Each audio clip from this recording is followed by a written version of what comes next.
Hello friends, welcome to our channel. இன்றைக்கி நம்ம என்ன பார்க்க போகிறோன்னா, செங்கிஸ் கானால் மொத்த சென்ட்ரல் ஏஷியாவையும் கேப்சர் பண்ண முடிஞ்சப்போ ஏன் இந்தியாவை கேப்சர் பண்ண முடியலன்றது தான். நான் Kovind. Welcome to mister king.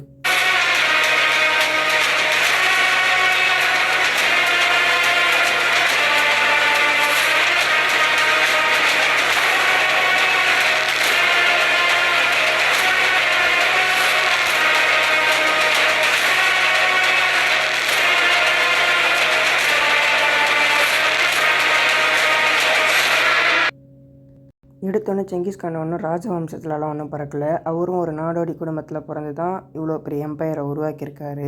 உடஞ்சி போயிருந்த சின்ன சின்ன மங்கோலியன் ட்ரைப்ஸ் எல்லாம் ஒன்றா சேர்த்து ஆர்மியாகவும் எம்பையராகவும் உருவாக்குனதுக்கு அப்புறமா சைனா, கொரியா அப்படின்ட்டு வேறு நாட்டு மேலே 1206 தான் வார் ஆரம்பித்தார்.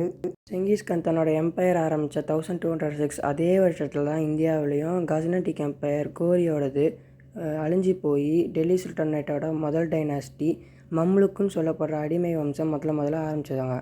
அதுக்கு சுல்தானா குத்புதீன் ஐபக்குன்னு சொல்லப்படுற ஒரு சுல்தான் தான் வந்தார். அவர் ஏற்கனவே கோரியோட ஆர்மியில் ஜென்ரலாக இருந்தனால அவருக்கு ஏற்கனவே வார் ஸ்ட்ராட்டடிக்ஸ்லாம் ஏற்கனவே நல்லா தெரிஞ்சிருந்தது. இவர் இப்படி சின்ன சின்ன நாட்டையும் பெரிய பெரிய எம்பையர்ஸையும் கேப்சர் பண்ணி 3 வருஷம் கழிச்சு 1209 இந்தியாவை இன்வைட் பண்ண வராரு. இவரே ஆனால் வரல, இவரோட ஜென்ரல்ஸை தான் அனுப்பிச்சி வச்சார். ஏன்னா அப்போது 1209 செப்டம்பர் மந்தில் தான் இந்தியாவை இன்வைட் பண்ணணுன்னு அவர் வராரு. அப்போ கிரேட்டர் இமாலயாஸில் ஸ்னோஃபாலுன்றனால இவரால் இந்தியாவுக்குள்ளே வர முடியல. அதனால் இவருடைய ஆர்மியில் ஒரு சின்ன பிரிவை மட்டும் இந்தியாவில் வார் நடத்த அனுப்பிச்சார். ஆனால் அப்போது நார்த்தில் இருந்த டெல்லி சுல்தானேட்டோட ஸ்லேவ் டைனாஸ்டி அந்த மங்கோல் ஆர்மியை டிஃபீட் பண்ணிடுறாங்க. இந்த விஷயம் கேள்விப்படுற செங்கிஸ்கானால் இந்தியா மேலே இன்வென்ஷன் ஆரம்பிக்க முடியல. ஏன்னா அவர் ஏற்கனவே பெர்ஷியாவில் பாக்தாக் மேலே வார் தொடங்க ஆரம்பிச்சிட்டாரு. பாக்தாட்டை தாண்டி யூரோப் வரைக்கும் அவர் போகணுன்ட்டு அவரோட டெஸ்டினேஷன் வச்சுருந்ததுனால யூரோப்பை கேப்சர் பண்ணதுக்கு அப்புறமா இந்தியாவில் வார் ஆரம்பிக்கலான்ட்டு அவர் நினச்சிருந்தார். ஆனால் அவர் அப்படி நினச்சது தான் ஒரு பெரிய தப்பு. ஏன்னா யூரோப் வரைக்கும் போக முடிஞ்ச செங்கிஸ்கானால் அதுக்கு மேலே யூரோப்பில் கேப்சர் பண்ண முடியல. அதுக்கப்புறமா அவர் மங்கோலியாவுக்கு போயிடுறாரு. மங்கோலியாவில் அவர் இறந்தும் போயிடுறாரு.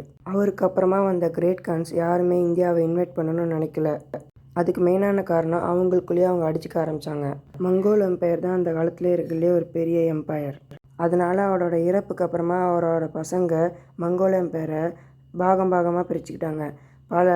அதனால் அந்த காலத்துலேயே இருக்கிறதுலே ஒரு பெரிய எம்பையராக இருந்த மங்கோல் எம்பையர் கொஞ்சம் கொஞ்சமாக அழிஞ்சிருது. இதுதான் ஒரு முக்கியமான ரீசன் ஏன் செங்கிஸ்கானால் இந்தியாவை கேப்சர் பண்ண முடியலன்றது.